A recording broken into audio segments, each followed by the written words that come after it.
Jy ken waarskynlik die wysie. Dit is die sendinglied. Baie jare gelede het 'n NG predikant die woorde geskryf. Willie van der Merwe was 'n sendeling in Mashonaland in wat destyds Suid-Rodesië was, vandag Zimbabwe. Een Sondag aand het sy Chevrolet vasgeval op pad huis toe en moes hy die nag in sy kar slaap.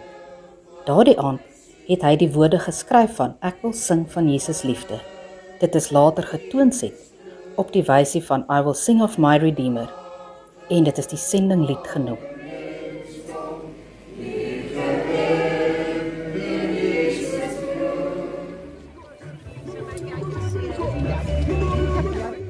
Van der Merwe was ook een van die vroeëre prinsipale by die Murray Theologiese College op die Morgenster sendingstasie in Mashonaland.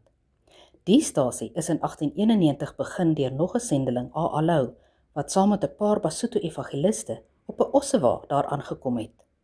Om daar te kon werk, het hulle die toestemming nodig gehad van die plaaslike hoofman. Een van sy nasate, professor Emmanuel Dumbu, onthou dit so. The lineage which I come from is exactly the one that gave the missionaries the place to build. So they used it to coexist here, and today we are celebrating 100 years of the formation of the Murray Theological College, which is a very important development in the area because that has led to the spread and the expansion of missionary work, which led to the establishment of so many other missions in the country of Zimbabwe.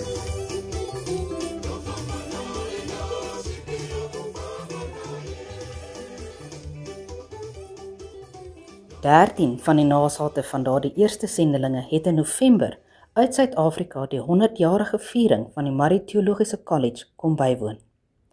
Dr. Simarashi Munamati is 'n oudstudent van die college en hy is tans die hoof daar. Hy het verduidelik wat die Suid-Afrikaners se teenwoordigheid vir hulle beteken het. As Murray Theological College, we are happy to celebrate a century of existence, and this was buttressed by the presence of the law people, of the Murrays, and all those people who are connected to the history of the seminary. It's my grandfather. Yes. Yeah. So the first one, ALO 1891 to 1956, the liberation struggle reached its climax. So all the whites had to return to South Africa, and the college was left in the hands of Reverend D.P. Mandem, the late.